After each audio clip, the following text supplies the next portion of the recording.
Hello， 大家好，我係張宇晨，同大家宣布一個好消息啦。6月18號呢，我將會陪大家一齊坐大寒假期嘅專列車呢，去到桂林啊，嚟一個山水同埋音樂之旅。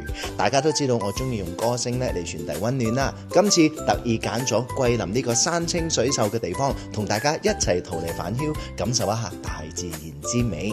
大家跟住大寒假期呢，一齊暢遊漓江睇嶺景，漫遊陽朔世界，哇，正到啊！到夜晚仲有我唱歌俾大家聽，我哋日日都會見面，日日都有機會可以影到靚相噶。呢趟嘅桂林專列呢係4日3夜嘅行程，係大寒假期專門為大家度身訂造噶，全程舒舒服服，唔使花心機規劃，輕輕鬆鬆遊山玩水，聽好歌。機會難得啊！我已經準備好同大家見面，留低屬於我哋嘅山水音樂回憶。